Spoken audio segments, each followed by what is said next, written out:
नमस्कार दोस्तों, आपका संजीव ट्रैवलिंग ब्लॉग में स्वागत है। दोस्तों, आज हम आपको केदारनाथ यात्रा के लेटेस्ट अपडेट बताने वाले हैं कि केदारनाथ का मौसम आने वाले दिनों में कैसा रहने वाला है और केदारनाथ के कपाट बंद होने की क्या तैयारी चल रही है और बर्फबारी कब तक हो सकती है। उसी के साथ बात करने वाले हैं कि केदारनाथ में एक यात्री की मौत हो चुकी है, वो भी ऑक्सीजन की वजह से।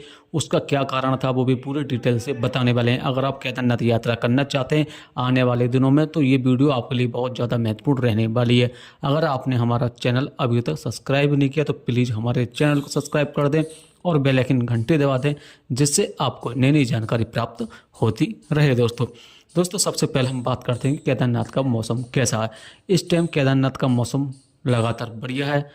5-6 दिनों के बाद में आज केदारनाथ में धूप निकली है, क्योंकि लगातार केदारनाथ में बारिश थी, जिसकी वजह से बिल्कुल भी केदारनाथ में धूप नहीं थी। लेकिन आज मौसम साफ हुआ है और धूप निकल चुकी है केदारनाथ में। जी हाँ दोस्तों, क्योंकि 5-6 दिन से केदारनाथ में लगातार बहुत ज़्यादा बारिश पड़ रही थी, जिसकी वजह से केदारनाथ में बहुत ज़्यादा कड़ाके की ठंड बढ़ चुकी है। -3 -4 रात को जा रहा है और जो दिन में टेम्परेचर रह रहा है वो आपका 5 के समथिंग रह रहा है आराम से। अगर आप केदारनाथ यात्रा करना चाहते हैं आने वाले दिनों में तो आप आराम से केदारनाथ यात्रा कर सकते हैं, कोई दिक्कत की बात नहीं है। लेकिन आपको अपने साथ ज़्यादा से ज़्यादा गर्म कपड़े लेकर जाना चाहिए और उसी के साथ में आपको रेनकोट छाता ज़रूर लेकर जाएं। बढ़िया से बढ़िया जूते लेकर जाएं, क्योंकि इस टाइम केदारनाथ में बहुत ज़्यादा कड़ाके की ठंड है, जिसकी वजह से आपको बढ़िया से बढ़िया जूता लेकर जाना चाहिए। ठीक है दोस्तों, गर्म कपड़े जरूर लेकर जाएं। ऐसा ना करें कि बहुत से यात्री हैं केवल एक जैकेट लेके चले जाते हैं, उसमें यात्री बहुत ज़्यादा परेशान होते हैं। इसलिए आप अपने साथ ज़्यादा से ज़्यादा मतलब जैसे आपकी जैकेट हो गई, ग्लव्स हो गए, कैप हो गया और जो आपके गर्म कपड़े होते हैं जो आप नीचे पहनते हो वो भी आप अपने साथ लेकर जाएं। अगर आपके साथ छोटे बच्चे जा रहे हैं उनका ज़्यादा से ज़्यादा ध्यान रखें, क्योंकि केदारनाथ में बहुत काफ़ी ठंड बढ़ चुकी है इस टाइम। क्योंकि आप सभी को पता है कि केदारनाथ जो कपाट है वो 3 नवंबर को बंद हो जाएंगे दोस्तों। इसलिए केदारनाथ में भीड़ भी बढ़ चुकी है, क्योंकि सब यात्रियों को पता है कि 3 नवंबर को कपाट बंद हो जाएंगे। जल्दी से जल्दी हम बाबा के दर्शन कर लें, इसलिए यात्री अब धीरे धीरे बढ़ रहे हैं और केदारनाथ में काफ़ी भीड़ दिखाई दे रही है दोस्तों। जो मौसम था वो कंटिन्यू साफ हो चुका है, लेकिन जो पैदल ट्रैक है उस पर अभी दिक्कत बनी हुई है, क्योंकि बारिश की वजह से लगातार जो फिसलन है वो बनी हुई है। पहले बिना बारिश के बहुत ज़्यादा फिसलन थी, लेकिन अब बारिश हो गई तो जिसकी वजह से और ज़्यादा फिसलन हो चुकी है और घोड़ा खच्चर भी लगातार कंटिन्यू चल रहे हैं दोस्तों। क्योंकि यात्री लगातार बढ़ रहे हैं, भीड़ बढ़ रही है, तो यात्रियों को दिक्कत पैदल जो ट्रैक है उस पर लगातार देखने को मिल रही है। इसलिए आपसे हाथ जोड़कर निवेदन है कि आप अपनी यात्रा आराम से करें। जो पैदल ट्रैक है उस पर आराम से चलें, कोई जल्दबाजी बिल्कुल भी ना करें। गर्म कपड़े और रेनकोट जरूर लेकर आएँ और छोटे बच्चों का अपने ज़्यादा से ज़्यादा ध्यान रखें दोस्तों। यह ऑक्सीजन की वजह से, क्योंकि आप सभी को पता है कि केदारनाथ में इतनी ऑक्सीजन की कमी नहीं है, आप आराम से दर्शन कर सकते हैं और आराम से 4-5 दिन रह सकते हैं। दोस्तों बताया जा रहा है कि जो यात्री था वो दर्शन करके मंदिर के पीछे घूमने के लिए आए होंगे, तो घूमने के लिए जैसे ही आए तो वो वहाँ पर तुरंत की तुरंत बेहोश हो गया। बताया जा रहा है कि इसको कुछ दिनों से लगातार बीमार चल रहा था, जिसकी वजह से उसको ऑक्सीजन की कमी हुई। ऑक्सीजन की कमी की वजह से उसको चक्कर आए और वो ज़मीन पे जा गिरा और उसकी मौके पर ही मौत हो गई। जी हाँ दोस्तों, आपसे हाथ जोड़कर निवेदन है कि मैं आपसे बार बार भी बताता हूँ कि अगर आपको कोई बीमारी है, ठीक है, अगर आपको कंटिन्यू 4-5 महीने से दवा चल रही है तो आप केदारनाथ यात्रा पर ना जाएं। आप अपना इलाज करवाएं और आप अपनी यात्रा अगले साल को करें, क्योंकि इस टाइम ज़्यादा टाइम नहीं है यात्रा में। 3 नवंबर को कपाट बंद हो जाएंगे। इसलिए आपसे हाथ जोड़कर निवेदन है कि अगर आपको कोई भी परेशानी है, आपको लगातार दवा गोली चल रही हैं, तो आपसे हाथ जोड़कर निवेदन है कि प्लीज़ यात्रा पर ना जाएं। आप घर से ही बाबा के दर्शन कर लीजिए और अगले साल को आप अपना प्लान बनाइए। जी हाँ दोस्तों, अगर आप जाओगे तो आपको बहुत ज़्यादा परेशानी हो सकती है, तो इसलिए आप केदारनाथ यात्रा ना करें तो सबसे बेस्ट है दोस्तों। अब बात करते हैं जो केदारनाथ के जो कपाट हैं वो 3 नवंबर को बंद हो रहे हैं, तो हम वीआईपी दर्शन कर सकते हैं या नहीं कर सकते हैं, जो भी जितने दिन बचे हैं। दोस्तों आप सभी को बताते हैं कि वीआईपी दर्शन बंद है, आप वीआईपी दर्शन नहीं कर सकते हैं, बिल्कुल बंद कर दिए गए हैं वीआईपी दर्शन। इसलिए आप आइए, लाइन में लगिए और बाबा के आप दर्शन आराम से कर सकते हैं। और जो भीड़ है वो इस टाइम थोड़ी सी एक्स्ट्रा बढ़ चुकी है, लगातार भीड़ बढ़ती ही जा रही है, तो आप आराम से, आपको मुश्किल से 1 से 2 घंटे आराम से आपको लग जाएंगे बाबा केदार के दर्शन करने के लिए।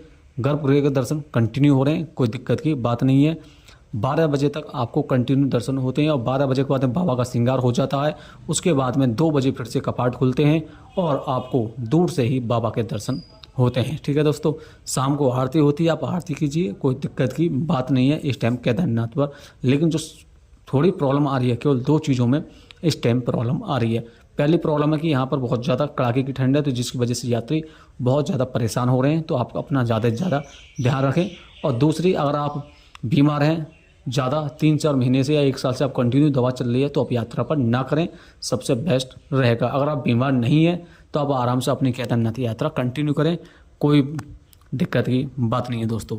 अब बात करते हैं कि मैंने कल एक वीडियो बनाई थी जिसमें मैंने बताया था कि केदारनाथ में एक महिला के साथ रेप करने की कोशिश की गई है, जिसे मेरे बार बार कमेंट आ रहे हैं कि ये गलत है। दोस्तों, मैं कोई भी अपने केदारनाथ इस वाले चैनल पर केदारनाथ से रिलेटेड कोई भी गलत न्यूज़ नहीं फैलाता हूँ। जी हाँ दोस्तों, इसलिए आप न्यूज़ देख ले करें और न्यूज़ देखने के बाद मेरे पास जब भी कमेंट करें। दोस्तों, आप सभी को पता है कि मैं केवल केदारनाथ यात्रा की जो लेटेस्ट न्यूज़ है वो आपको देता हूं, ताकि आपको पता लग सके कि केदारनाथ यात्रा में क्या हो रहा क्या नहीं हो रहा। तो इसलिए आप जो भी मेरी वीडियो आ रही है, अगर आपको पसंद नहीं है मेरी वीडियो बिल्कुल भी, और आपको लगता है कि मैं झूठ दे रहा हूँ, तो आप गूगल पर जाइए, आप वहाँ पर गिरिए और आपको पूरी डिटेल आ जाएंगी न्यूज़ में कि इस टाइम केदारनाथ में क्या चल रहा है। जी हाँ दोस्तों, बहुत से यात्री इन बातों को दबा देते हैं, लेकिन हम इन बातों को आगे लाते हैं ताकि आप अपनी केदारनाथ यात्रा कंप्लीट कर सकें दोस्तों।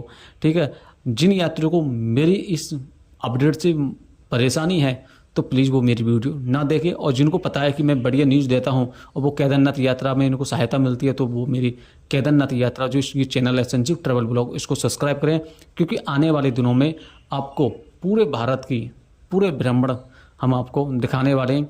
जितने हमारे टेम्पल हैं 12 ज्योतिर्लिंग, वो तो हम आपको दिखाएंगे। उसी के साथ में हम आपको जो प्राचीन मंदिर हैं जो आपको बिल्कुल भी नहीं पता, वो भी हम आपको इस चैनल पे दिखाने वाले हैं। आने वाले दिनों में बहुत बढ़िया सीरीज आने वाली हैं दोस्तों, इसलिए आप मेरे चैनल को सब्सक्राइब जरूर कर लें, क्योंकि आने वाले दिनों में बढ़िया से बढ़िया आपको वीडियो देखने को मिलने वाली है। केवल 3 नवंबर तक की बात है कि जैसे बाबा के कपाट बंद होंगे, उसके बाद में हम आपको कंटिन्यू बढ़िया से बढ़िया वीडियो दिखाने वाले हैं दोस्तों।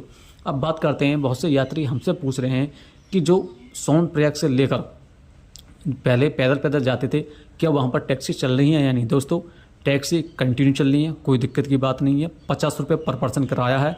सोनप्रयाग से बैठोगे और आपको गौरीकुंड टैक्सी वाला उतार देगा, और वहाँ से गौरीकुंड से आप अपनी यात्रा पैदल ट्रैक शुरू कर सकते हैं। घोड़ा खर्चा पालकी सब चीज़ चल रही है दोस्तों। अब बात करते हैं सबसे बड़ी की जो यात्री बहुत ज़्यादा परेशान है, वो है रजिस्ट्रेशन। दोस्तों, रजिस्ट्रेशन खुल चुके हैं, ऑनलाइन आप आराम से रजिस्ट्रेशन कर सकते हैं।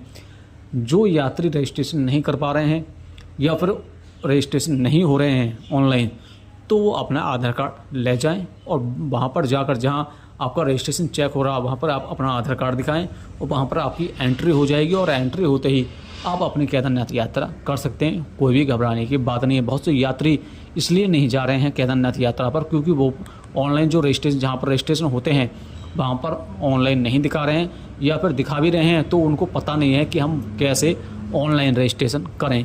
तो इससे सबसे बेस्ट है, अगर आपके पास टाइम है, आपके रजिस्ट्रेशन करना आता है, तो आप अपना रजिस्ट्रेशन कीजिए, सबसे बेस्ट है। अगर नहीं हो रहा है रजिस्ट्रेशन या फिर वेबसाइट बिजी बता रहा है, तो आप अपना आधार कार्ड ले जाइए।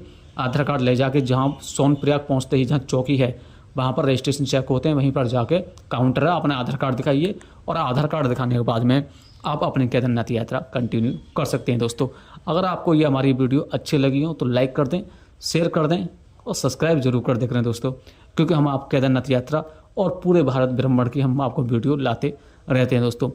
हर हर महादेव दोस्तों।